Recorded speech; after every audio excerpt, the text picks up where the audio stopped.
Hey, let's have a look at the story first. I do want to play you some of the footage from the House today with Oriini Kaipara's conversation. TVNZ was really interesting, actually. Gerry Brownlee suspended the House today because he got a little bit grumpy about too much noise. They didn't mention it at all on TV1 News. And I have watched the 3 story as well, but I can't remember if they mentioned it or not. So let's watch it again, because that's what I'm going to show you afterwards anyway, because it's quite bizarre that he suspended the House because of a haka in New Zealand. Have a listen. Te Pati Māori today welcomed a new MP and promised it was starting a new era following weeks of drama. New Tamaki Makaurau MP Oriini Kaipara delivered her maiden speech this afternoon as she joins a party which has been making headlines for internal rifts. Political reporter Glenn McConnell has more. Sorry, I'm going to pause for a sec. They're actually not making headlines for internal rifts. They're making headlines because people are alleging there's internal rifts. I mean, I haven't seen any internal rifts at Te Pati Māori. I've seen Eru Kapakingi make some allegations about that, which may or may not be true. But the way that was said was like, there's problems at Te Pati Māori right now internally. I don't think we've seen that publicly. Am I wrong, Ems? Have I missed something? I have an issue with the reporter saying weeks. And I think it's only been a week, literally. Yeah. All right. We'll stretching the truth a wee bit. New MP, new start for Te Pati Māori. Kua hau, ko Oriini Kaipara. Here's Oriini Kaipara walking into Parliament and a party that has been cracking under the weight of its own internal politics. When I stand in this House, I do so not as a survivor of colonisation who made it in the Pākehā system, but as the product of Māori resilience. Taking that resistance to Parliament, Kaipara landed in trouble on day one. For many of us, it is our way of life. To the other members of this whare know this. Chewie got grumpier and grumpier with that bell. I've actually got all of the bells, which I'll show you afterwards. Jesus. All debates. Her maiden speech running overtime, riling up the Speaker. Aunties, my uncles, my cousins, my nephews, my nieces, everyone, I hear you. Kei te pai. Thank you for being here with me. And riling up Winston Peters, who got up and walked out. Of course he did. This haka also going too long for the Speaker. No, not that. The guarantee was that would not be taking place. We have a protocol here. It is our tikanga. That tikanga is based, as I said before, on agreement. And for people to decide they're not going to participate in that process, then they put themselves very firmly in contempt of Parliament. Te Pati Māori was promising to use Kaipara's arrival to kick off a restart. See the jacket that Rawiri's wearing? It's pretty dope. I mean, like, Always you know, got the drip. it's really interesting, actually, because I guarantee you if he walked in with a sign and put it in front of him that said that, or if he had that as a sticker on the back of his laptop, it wouldn't be allowed. So, you know, fair play to him. Māori never ceded sovereignty on the back of his jacket. What can anyone do? Fair play. For the party, a restart to move on from... So you got all these other ethnicities campaigning for Labour to take a Māori seat from the Māori people. It started with Tā Kutawheris taking a hit at multicultural support for Labour and refusing to back down. Are you defying your co-leaders by leaving that video online? Well, they haven't said anything to me. Then Māria Mino Kapakingi was demoted, losing her position as the party's whip. She wasn't happy about that, and her son, who led the Hikoi mō te Tiriti, was also unhappy with Te Pati Māori. Ko te leadership, he toxic I roto I te rā tari. He described party president John Tamahere as a dictator. He said that you're operating a dictatorship model, Mr. Tamahere. What do you say to that? It's a beautiful thing. We would be lying if you're not seeing some of those cracks. The co-leaders promising there will be change. E te iwi. We've all been through the ringer. We've had growth spurts and growing pains, and we've been broken.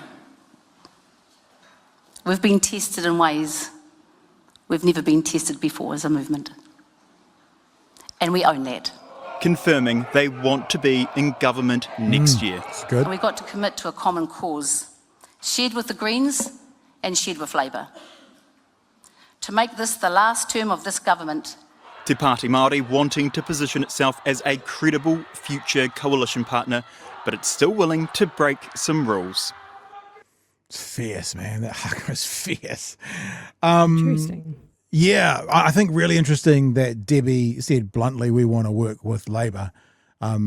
Obviously, there's going to be some things they don't agree with, but I mean, I don't want to say like ACT working with National because I don't want to compare the relationship on the left to a really ugly, incestuous pile of shit on the right. But just to say that parties with different opinions on 20% of their policy can still get together on the 80%, then debate the 20%. You know what I mean? And I think it's Or really roll clever. over if you're Luxon. Or if you're Luxon, you could just have your spine removed. Yeah, that as well. Yeah, 100%. But it's good, I think, because there is that question about Te Pati Māori and when that, same as the Greens, where the line between sort of politician stops and activist starts. And I think they can live together in perfect harmony. And people think that, when I say people, I guess I'm talking about mostly journalists and commentators, always trying to get a hold of. Willie Jackson was getting asked how could they work with Te Pati Māori, and Willie's like, I'm not the leader, and it's a year away. What are you talking about? I've got no opinion. You know what I mean? It's like, I think it's more of a media are obsessed with those sorts of questions rather than the people. And I think if we all took a step back, and those of us who want to see the left succeed go, yes, it's Te Pati Māori, it's the Greens, it's Labour. We've been saying all year, Labour, stop shitting on the Greens.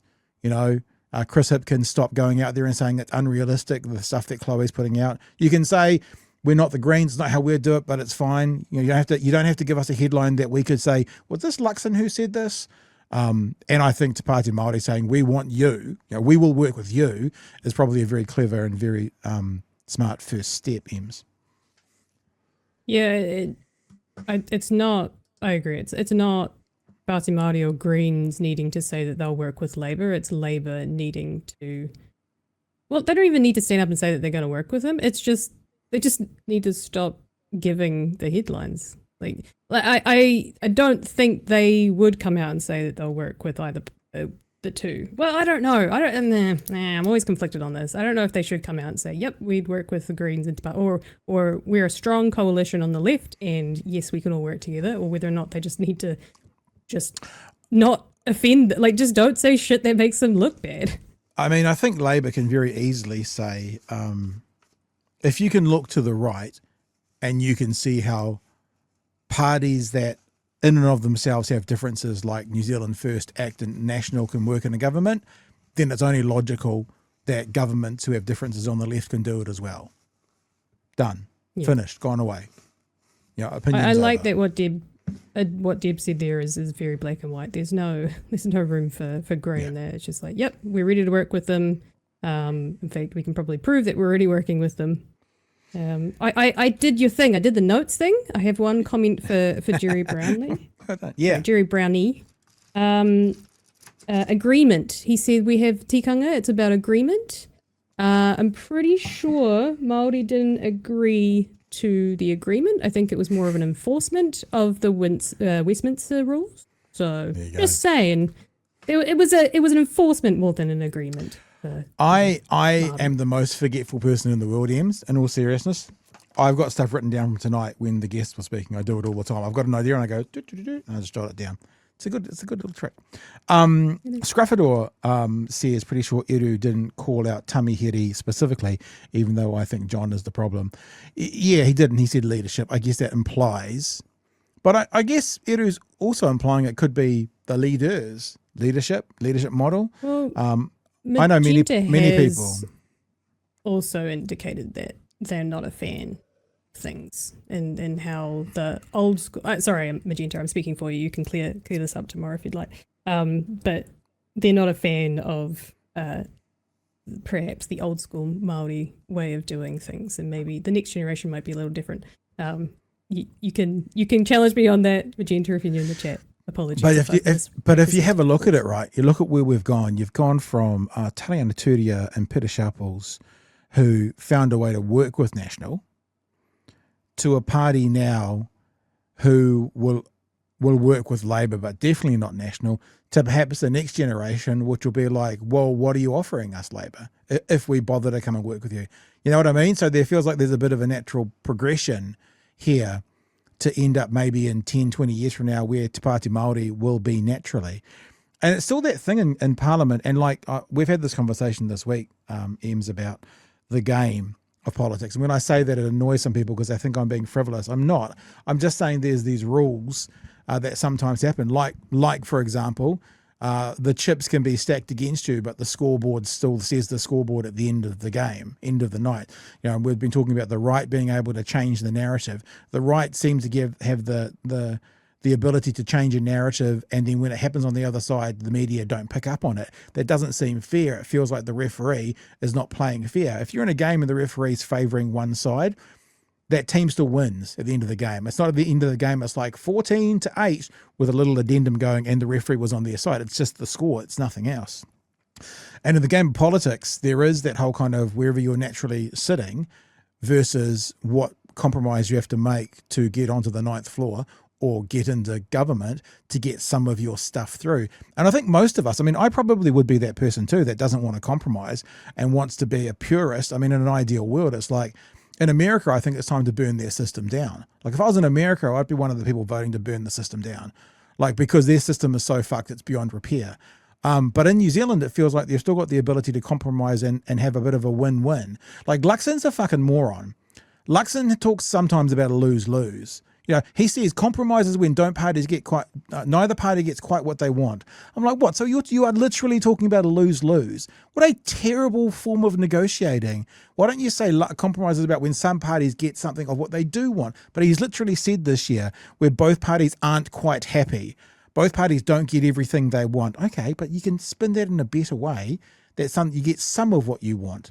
So it's ridiculous. I do think New Zealand government and New Zealand system still has that ability of compromise and getting through a bunch of the stuff that you like. And I think on most of the core stuff, those on the left will agree, you know. Interesting when we had Chippy on, actually, and sorry I'm going on 7 different directions here. I'm interested as to how much Labour actually understands Te Pāti Māori. Because when we had Chippy on, he was talking about the speech from Winston Peters at the UN. And he said, he knows that the Greens would be on board, and he knew that obviously Labor would be on board for statehood recognition of Palestine. And he went, I'm pretty sure that Te Pāti Māori would be on board. And he made a statement which like he wasn't quite sure. Like if you ask me, when I watch what Te Pāti Māori does and their supporters, it's like they are fully on board for recognition of Palestinian statehood. But it seems that in that moment, Chippy didn't know Te Pāti Māori maybe as well as he could. So that's interesting as well. Just thought so. Should we do this house? The Te Pāti Māori has changed as well. Like what you were talking about is the sort of generation before that set up Te Pāti Māori, and then we have the current leadership who've been there for a while. Yeah. Kind of like the Greens Party. You had the Greens before James Shaw and Marama, who I'm sorry, I'm a bit young. And now we've got the next, which is Marama and Chloe, and that kind of feels like the next evolution of the Greens, and maybe people will start taking them seriously with their, realistic, well documented with the numbers budget, not fucking theory bullshit that I keep hearing. Interesting as well. Like we're no experts. I'm not an expert here, but it's interesting to have the idea that Te Pāti Māori they weren't conservative, but they were certainly kind of more centrist.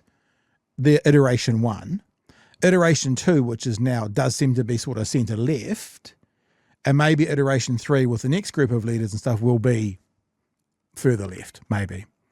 But what I was going to say is the Greens have seemed to got to their natural position in just one step. Like under Fitzsimons and those guys that started it off, they were already kind of left, and now they've maybe gone radical left. I'm not using that word in a derogatory way. And so they've got there more quickly to their natural position. I think Te Pāti Māori is probably on the journey to get there. And when I say their natural position, I guess I'm saying the position that most of their supporters would sit more comfortably with. And most supporters of most political parties don't want compromise. We don't. We want our party to be pure, and we want it to be fighting for everything we want. Politicians can't do that. But as they get back to their more natural position, they will appear more to be of what their voters would innately want and vote for. That sort of thing. Anywho, well, we can't push for dictatorships and things. We have an MMP and we do have to compromise, unfortunately. Yeah. Otherwise, we're just as bad as the other side. As long as we're moving generally in the right direction. Nice. Right. I'm calling these videos Ding 1 through Ding 5. You'll understand why. Because this is the first time Oriini was supposed to finish her speech. Community is what established the Kura Kaupapa Māori movement, which is here in this house right now. And this was the second. I honour our Pākeke who did not speak Māori. All of you who know and who carry the ache of disconnection and ensured that my peers and I would never feel it. Number 3. Some say te reo is another act of resistance. For many of us, it is our way of life. He was getting frustrated.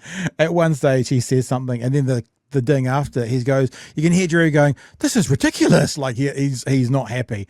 This might be I know this just says Ding 4, so I think this is just another ding. To my own whānau, aunties, my uncles, my cousins, my nephews, my nieces, everyone, I hear you. Kei te pai. Thank you for being here with me. I know how unnatural this is for all of us, but trust, we've got this. I've got you and you've got me. And then this one, I think, was where he actually, you hear Gerry talking in the background. He's going like, this is ridiculous. Like he's actually getting quite angry and flustered. To the other members of this whare, know this. We will debate, we will challenge each other, we will disagree. This is not and on. I will wrap it up, everybody. I will wrap it up, everybody. I started and now I end with my coho. And then what happened is it started with a really beautiful waiata. And Oriini started it, and then the whānau took it over.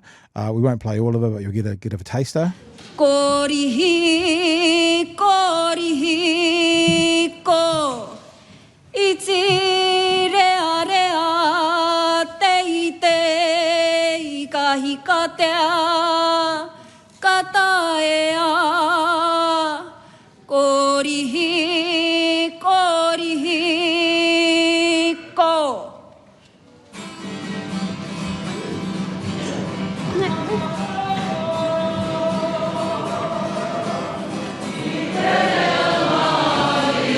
Amazing, just amazing, sounded amazing, was amazing.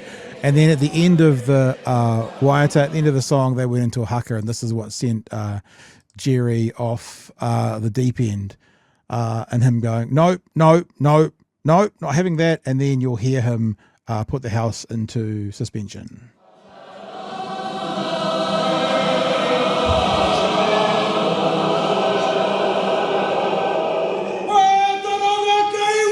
No, not that.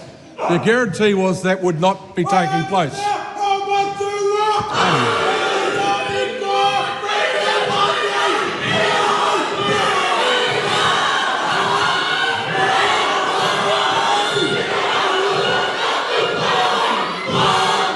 House is suspended.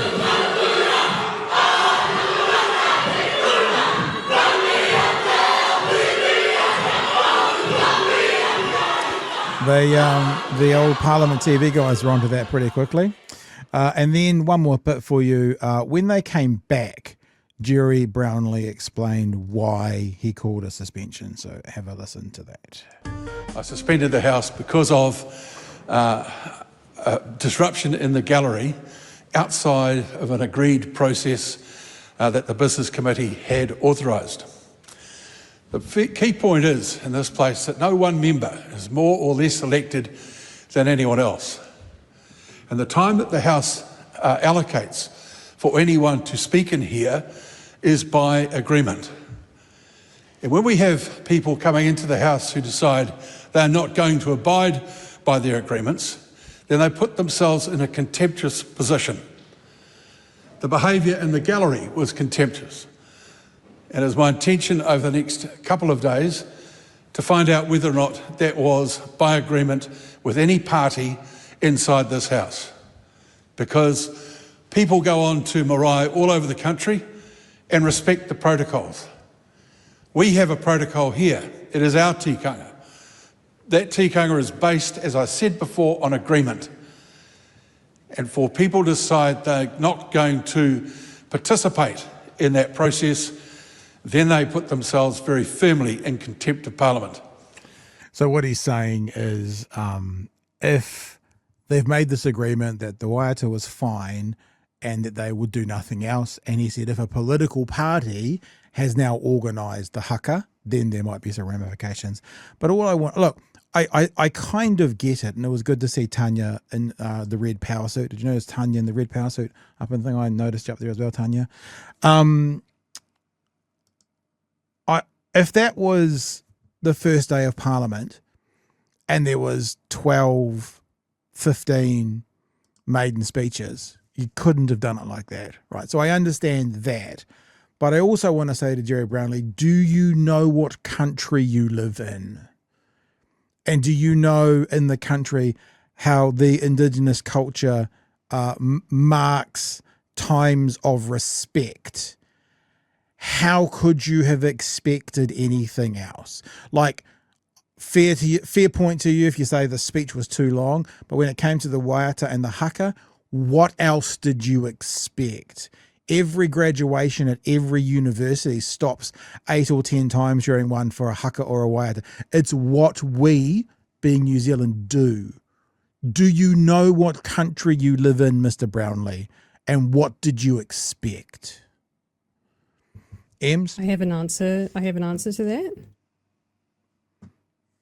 He's a white guy, so no. Fair enough. Fair enough. He expected what he's used to, which is the white way of doing things. So yeah. Like I said, it's I can kind of get the timing thing, but I can't abide by the singing and the haka thing. Like if it was a tight schedule, you know, like all of us, if you have a tight schedule, you want to stick to it and sort of thing. Come on, the speech can be done by now, but yeah. I wonder if she had done a shorter speech, if he would have made a fuss about the haka, if that was like his little brain just finally blowing its top, going, oh, we've already wasted too much time, there's no more. But then he called a suspension and they were out for like 15 minutes. So he made it longer still. So, you know, it's like, so basically it would have been quicker and shorter had he not suspended it. He suspended it, making the program take even longer anyway. So, yeah. Anywho.